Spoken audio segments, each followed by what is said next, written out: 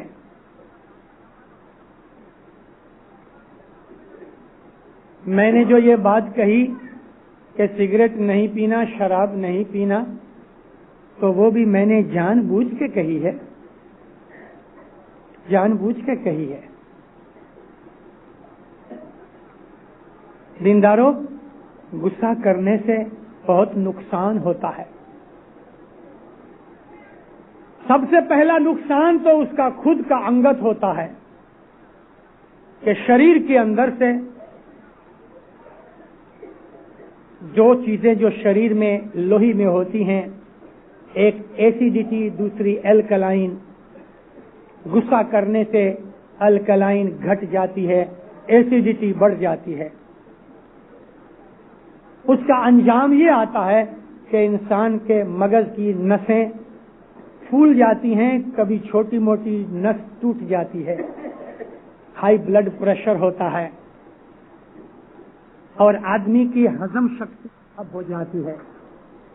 یہ تو شاریرک نقصان ہے، لیکن کرودھی آدمی کو آتما کا نقصان بہت ہوتا ہے۔ یہاں ایسے لوگ بیٹھے ہیں، میری آنکھیں دیکھ رہی ہیں، میں محسوس کرتا ہوں اپنے مولا کی رحمت سے کہ بعض لوگ بہت غصے والے ہیں۔ میری عرض ہے، میری بھلامن ہے، میری وننتی ہے آپ کے پاس، اپنے سوبھاؤ بدلو، اللہ میرے اپنے سوبھاؤ بدلو، تیکھے نہ بنو، کرودھی نہ بنو، آویش میں مت آ جاؤ، غصہ نہ کرو، صبر اور شانتی رکھو۔ آپ تو دودھ بیچنے والے ہیں، دہی چھاچھ خوب پیو، گائے بکری کا گوشت کمتی کھاؤ، مچھی کھاؤ، ککڑے کھاؤ، انڈے کھاؤ، بھاجی بکالا جاسی کھاؤ، فروٹ بہت کھاؤ۔ امام سلطان محمد شاہ صلوات اللہ علیہ کے حضور میں ایک آدمی نے عرض کی کہ مولا میری یاد شکتی، میری عقل خراب ہوتی جاتی ہے۔ مولا فرمایا میوہ کھاؤ، میوہ کھانے سے عقل بڑھتی ہے۔ یہ فرمان کلام امام مبین میں بھی چھپ گیا کہ میوہ کھانے سے عقل بڑھتی ہے۔ میوہ اٹلے فروٹ کھاؤ، بھاجی بکالا کھاؤ، اس سے سوبھاؤ میں بھی فرق ہوتا ہے۔ لیکن سوبھاؤ میں فرق کرنے کی سب سے بڑی چیز ہے تسبیح ہے، یعنی بندگی ہے، دعا ہے۔ صلوات کی تسبیح نکالو۔ جس آدمی کو لگتا ہے کہ میں بہت غصے والا ہوں اور وہ چاہتا ہے کہ میرا غصہ، میرا کرودھ کم ہو جائے یا نکل جائے، اس کے لیے میں کہتا ہوں صلوات کی تسبیحاں 3 تسبیحاں ہر روز نکالے، صبح، بپور اور رات، اور صلوات کی تسبیح سے اس کو فائدہ رہے گا، اس کے من میں سکھ شانتی آئے گی، سنتوشی اور بالکل شانتی والا بن جائے گا، کرودھ کم ہو جائے گا۔ کھانے پینے کی بات بھی ہے، سہنشیلتا گھر میں ہونی چاہیے۔ اور میں اپنی بہنوں کو، اپنی بیٹیوں کو، میری روحانی بہنیں ہیں اور عمر کے حساب سے میری بچیاں ہیں، میں اپنی بہنوں کو، ان کو بھی بھلامن کرتا ہوں، میری بہنوں، میری بچیوں، تمہارا بھی سوبھاؤ اور تمہاری جیبھ خاص کر کے تمہارے قابو میں رہنی چاہیے۔ گھروں میں جھگڑے نہیں ہونے چاہیے۔ گھر کا کجیا کنکاس انسان کی جو سکھ شانتی مٹا دیتا ہے، گھر کا کجیا کنکاس انسان کی روحانی پرگتی نہیں کرنے دیتا۔ محبت سے رہو، پریم سے رہو، ایک دوسرے کے لیے بھوگ دو، ایک دوسرے کے لیے چاہنا کرو۔ تو اس کے اوپر سے میرے کو ایک بات یاد آئی،